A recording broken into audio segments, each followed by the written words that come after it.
Bon, Stéphanie Touga.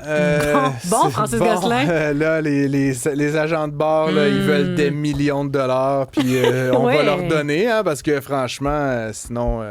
Va-t-on leur donner? J'imagine. Je sais pas, c'est pas l'argent public, là? Mais non, mais les voyageurs. Okay. Air Canada. Oui, Air Canada, là, sûrement. Oui. Hey, on sait pas où tu loges. On se demande. Je suis assez découragé, honnêtement. Là, comme, non, mais c'est parce que c'est pas de l'argent public. Là, fait que le on, pour moi, il est très circonscrit à Michael Rousseau. C'est un monopole qu'on a octroyé. Là, je veux dire, franchement. Oui, mais ça reste pas de l'argent public. Mais non, arrête. Bref, on protège ça. Ça a bonne augure pour cette discussion.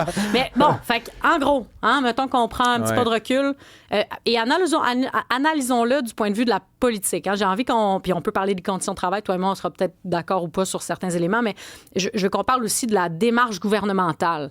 Vendredi dernier, le gouvernement a annoncé ses couleurs à peu près 8, 10, 12 heures après que la grève a été déclenchée du côté des agents de bord, en disant, nous, on va utiliser l'article 107 d'une loi qui a été adoptée il y a un an et demi maintenant, 2 ans, d'une loi qui, on ne le sait pas si elle passe le test des tribunaux. Cet article-là, que certains disent liberticide parce que c'est une loi qui vient s'attaquer à un droit constitutionnel, c'est-à-dire le droit de grève. Fait que quand tu fais un cours de droit constitutionnel 101, là, Patrick Taillon, je le salue, c'est lui qui me fait ce cours-là, c'était ma foi extraordinaire.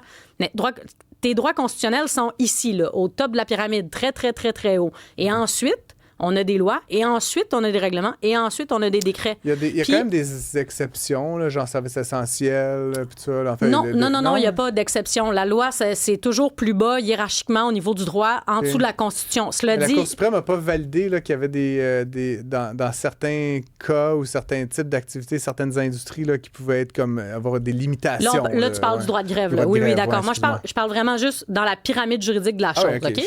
Ensuite, tu as raison. Les tribunaux ont dit que quand des services essentiels, expriment leur désaccord avec leur employeur, qui, plus souvent qu'autrement, c'est l'État, elles n'ont pas le droit, essentiellement, de faire un bris de service. Puis dans les années 90, puis c'est drôle, j'avais pas pensé à ça avant que tu le dises maintenant, dans les années 90, les infirmières avaient tenté de le faire, de faire des journées de grève, et c'était Lucien Bouchard, à l'époque, qui était premier ministre, puis il a dit, hey, non, vous êtes un service essentiel, a poursuivi la FIC. Bref, ça a coûté extrêmement cher à ce syndicat-là. Donc non, les services essentiels ont en effet pas le droit de faire la grève. Puis on s'entend, le Air Canada, c'est loin d'être un service essentiel, mais vraiment pas. C'est pas comme une loi, là, genre tu ne tueras pas ton prochain. Là, non. Il y a quand même... Bien sûr. C'est aménagé. Là, oui, en fait, c'est que l'article 2D de la Constitution nous dit, en tant qu'employé, là, en tant que travailleur, tu as le droit de faire la grève. Essentiellement, c'est comme la liberté d'expression, comme la liberté de religion. Exactement. Mais si tu dis que les Juifs doivent être exterminés, c'est la limite du droit à la liberté d'expression, par exemple. Et donc, exact. Il y a des principes, puis après ça, il y a des pratiques. On est à la même place. Je faisais une petite pyramide grosse de main. Parfait. Et donc, le gouvernement a décidé de dire, nous, on la respecte pas, cette grève-là, qui n'est pas du tout un service essentiel, comme tu le disais, loin de là. Fait qu'on a vu dans les 18 derniers mois ou dans les 12 derniers mois, le gouvernement libéral, tantôt sous Justin Trudeau, maintenant sous Mark Carney, utiliser cet article de loi-là en disant, nous, on vient forcer un arbitrage exécutoire, on vient briser votre grève, on respecte donc pas votre droit de grève en tant que travailleur. Puis, ce qui est intéressant avec ça... toujours dans des cas, encore une fois, puis tu sais, Air Canada, c'est privé, on s'entend, mais le CN... Oui. Non, ben, je veux dire, on peut pas le comparer au port, par exemple, ou on peut pas le comparer non plus à la Poste, ou on peut pas le comparer aux cheminots. C'est pas des employés de l'État. Mais oui, en fait. Non. Francis, c'est pas des employés de l'État. Moi, toi puis moi, nos impôts, ça paye pas son salaire. That's it. Non, mais c'est ça, un employé public. Les débardeurs non plus. OK. Non, t'as raison. Non, mais mon point, c'est le postier. Tu peux pas comparer ça à la grève des dépanneurs. Là, tu comprends? Je veux dire, ce n'est pas une concurrence pure et parfaite. On a donné un total monopole à cette organisation-là. On leur donne des conditions super. C'est de facto un monopole qu'on a privatisé, là, Air Canada. Puis je veux dire. Mais à peu près, mettons. Comme les transports je veux dire, rendu ferroviaires. Les réceptionnistes qui répondent au téléphone chez Bell, est-ce que, tu sais, on est dans la même place? Il y a de la concurrence. Il y a TELUS, il y a Rogers. Je veux dire, il y a du monde qui se bat sur le prix. Il y a Air Transat, il y a Porter, il y a WestJet. Ils ont le monopole des vols intérieurs. Puis je veux dire, franchement, non plus. Stéphanie, non. On il y a donne Air Transat, il y a Canada. WestJet, il y a Porter. C'est pas vrai. Il y a des acteurs de l'industrie qui sont des compétiteurs. Après, est-ce qu'ils sont des aussi gros compétiteurs qu'Air Canada? Peut-être pas. Mais il y a des gros compétiteurs quand même. Il y a d'autres acteurs. et ce ne sont pas des employés publics. Fait qu'on n'est pas en train de se dire, comme les postiers, par exemple, qui, eux, sont des employés de l'État. Quand toi et moi, on trouvait que la taille de l'État était trop grosse parce que les fonctionnaires ne cessent d'augmenter, tout palier confondu, on n'est pas à la même place. Fine. Puis, ce que je trouvais intéressant avec cette grève-là, d'une part, les conservateurs se sont positionnés derrière les ouvriers, derrière les travailleurs. Puis on en parlait hors d'onde, toi et moi. Ce que je trouve intéressant avec cette position-là, ça l'isole le gouvernement derrière sa décision, mais surtout, deux, si le gouvernement revient au Parlement et veut forcer une loi spéciale, c'est qui ses alliés? Ce ne sera pas les 7 du NPD, ce ne sera pas les 30, 40 quelques du Bloc, j'ai plus mes chiffres à jour, et ce ne sera pas Pierre Poilievre. Donc, la loi spéciale va-t-elle passer? Je pense que non. Et ça va faire très, très mal aux libéraux qui savent très bien, et c'est pour ça qu'ils ne rappellent pas le Parlement pour ramener une loi spéciale pour aller briser la grève. Fait qu'est-ce qu'ils vont faire? Ils sont isolés, et c'est un vrai premier test, un vrai premier baptême de feu pour le premier ministre dans un dossier de politique interne. Et je pense qu'ils ont été hyper actifs et trop vite. Ouais. Toi, plutôt, hors d'onde, on en parlait parce que visiblement, ça nous anime, mais soit ils auraient dû annoncer leur couleur avant que la grève soit déclenchée, soit tu laisses la grève... Interdit ceci d'avoir lieu par quelque mesure que ce soit, ou attends qu'elle jure comme 3, 4, 5 jours, puis là, faites quoi? Mais d'attendre que tout soit arrêté, exactement. C'est ridicule. L'entre-deux est pas tenable. Stratégiquement, c'est mauvais. Économiquement, c'est mauvais. Politiquement, c'est mauvais. Bon. C'est une mauvaise décision sur toute la ligne. Et j'irais plus loin. 60% des Canadiens disent qu'ils sont derrière les agents de bord. 12% seulement se rangent derrière Canada. Je pense qu'il y a beaucoup de gens qui ne comprennent pas, là, mais c'est correct. Là, je veux dire, là-dessus... Et ça, c'est du la mauvaise foi. Laissez-moi vous expliquer. Si vous êtes en désaccord, vous êtes contre... Non, c'est pas... Je veux dire, littératie financière et économique, là, c'est sûr que c'est pas une force là, dans notre pays, mais c'est correct. Mais je voulais quand même revenir parce que tu parles des autres partis. Puis je voulais quand même t'entendre parce que c'est politique. Okay? Oui. On parle quand même d'une rencontre politique entre toi et moi. Oui. Que le NPD fasse ses petites tapettes pro-union, pro-syndicat, évidemment, aucune surprise. Ben non. Que le Bloc, des fois, ça dépend de la direction du vent, mais à la limite, ça me surprenne pas qu'ils prennent la veuve et l'orphelin à partie. Les conservateurs, par contre, j'aime ça casser un peu de sucre sur leur dos quand même, mais je me considère... Il y a une partie de moi qui a une affinité avec ce qu'on pourrait appeler le libéralisme, le marché.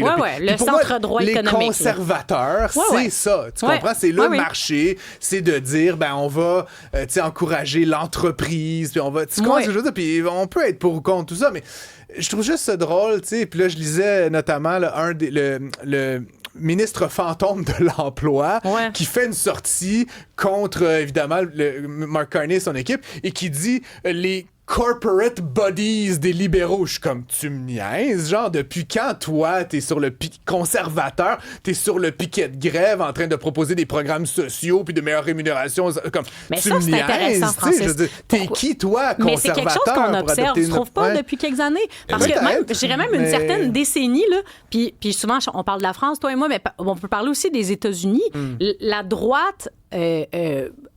dans tout son spectre, là, du centre-droit jusqu'à très, très, très à droite, en ce moment, retrouve racine auprès des employés, auprès des ouvriers. Le Front national en France a fait des scores extraordinaires avec la classe ouvrière, alors qu'avant, c'était un vote acquis aux communistes à la gauche de la gauche. Même chose aux États-Unis. Le mouvement MAGA et les républicains, plus largement, sont largement connectés sur la base, alors que les démocrates sont plus connectés, ces intellectuels, puis sur les professionnels, puis les white-collars. Mais exact. La gauche a délaissé la classe ouvrière depuis tellement d'années que c'est à la droite d'un peu se rapprocher de ceci. Puis il y a de quoi aussi d'économique d'en vouloir une classe moyenne, une classe ouvrière qui a quand même des moyens. Là. On sait que dans les dernières années, il y a eu une exacerbation, exacerbation. Merci tellement, Stéphanie. Exacerbation. Voyons quoi, je ne le dirais pas. Masturbation. Il y a eu une augmentation des écarts entre les riches et les pauvres. Puis c'est justement les gens qui possédaient beaucoup d'actifs qui ont eu une augmentation de leur qualité de vie, alors que les gens qui travaillent, il y a un certain rapport de faire. Vous parlez comme... C'est-tu le même Parti conservateur qui votait contre les assurances dentaires, puis contre... Comme, franchement, tu sais, comme, prends-moi pas... Puis c'est ça que je trouve... Je constate comme toi, tout ce que tu dis est vrai, Stéphanie, mais après, c'est la droite MAGA, c'est ah oui, le petit travailleur, mais genre, voici mes amis milliardaires et des baisses d'impôts pour vous. Là, tu comprends? C'est comme on se fait élire en attisant. Trump, c'est ça, à 100%. Puis je veux dire, je trouve juste que de lire des conservateurs qui jouent ce jeu-là, je trouve ça d'une hypocrisie sans nom. La droite, pour moi, puis encore une fois, c'est sûr qu'il y a un calcul puis une stratégie politique de ça. Là, de Stephen Harper et Pierre Poilievre, c'est de baisser les impôts, c'est de réduire la taille de l'État, c'est d'enlever les assurances dentaires. Là. Je veux dire, tu me feras pas croire, là, hey, la pauvre petite agent de bar, là, come on! Je trouve ça hypocrite, tu comprends? Puis je comprends qu'on est dans le parti d'opposition puis on veut critiquer là-dessus. Oui, c'est ça, il y a de la stratégie politique, évidemment. Mais je trouve juste que du point de vue des croyances, c'est pas ce que tu es censé défendre, Parti conservateur, s'il te plaît. Tu comprends ce que je veux dire? J'aimerais ça, en fait, qu'on retrace comment ils se sont positionnés dans les autres conflits. Je vais aller chercher ça, je te reviens demain. Et surtout quand ils étaient au pouvoir. Oui, ça aussi. Mais mettons, sous Pierre Poilievre, encore plus, a fortiori, mettons, tu sais, depuis 18 mois, CN, dans les 3-4 autres. Post-Canada, Post-Canada, le CN, exactement. Comment ils se sont positionnés? Quelqu'un faisait remarquer sur X, là, parce que j'ai suivi ça tout le week-end, puis je suis quand même fasciné, là, justement, de la dimension symbolique et stratégique de tout ça, mais quelqu'un faisait remarquer que demain, Parti conservateur, tu seras au pouvoir, et est-ce que vraiment, quand ils vont refaire la grève, tu vas dire « Ah, ben allez-y, faites la grève pendant 3 semaines, tu comprends? » C'est intéressant. Comment? Mais en fait, il y a une ancienne ministre conservatrice du Travail dont le nom m'échappe, puis elle a dit pas plus tard que ce matin, elle a dit moi, si l'article 107, je pensais dont je te parlais plus tôt, là, qui vient casser le droit de grève, si je pensais que ça allait passer le test des tribunaux, là, je l'aurais adopté. Moi, je pense que ça passe pas le test. Ça, je trouvais ça intéressant aussi. Parce qu'il disait essentiellement, nous, on est du bord du droit de grève et de l'État et de la démocratie.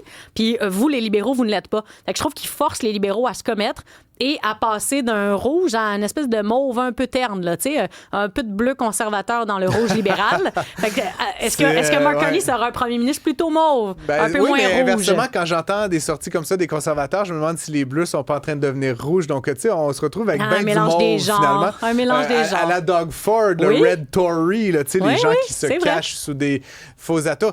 Écoutez, il nous reste 32 secondes. Là, Maximile me met la pression, mais c'est l'élection partielle dans Battle River Crowfoot. Je veux pas en parler, en fait. Malheureusement, on débriefera demain le résultat. La seule chose que je te dirais, c'est que faut que Pierre Poilievre fasse minimum 70%. OK, ben c'est ça. C'est un moment de pari, n'est-ce pas? Comme on aime les faire. J'aimerais savoir, c'est 71% le trigger. Là.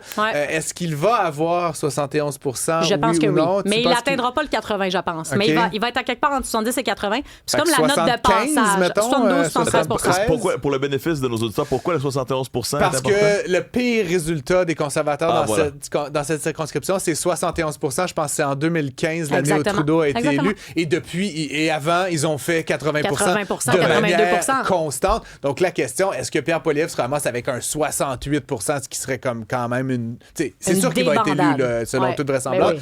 Et donc, Madame Touga nous dit 73%. Fred Bastien, moi, autant j'ai de la sympathie pour ces gens, je vais dire 65. Ah 65%. Oui, ça serait catastrophique pour lui. Et moi, pour toute critique que je suis de Pierre Poilievre, je vais, juste pour les fins de notre jeu, je vais dire 81. Vous comprenez? Fait que là, demain, on débriefe le résultat. Mais ça va être intéressant. On arrive tout de suite. Merci à toi, Stéphanie Touga. Merci, salut.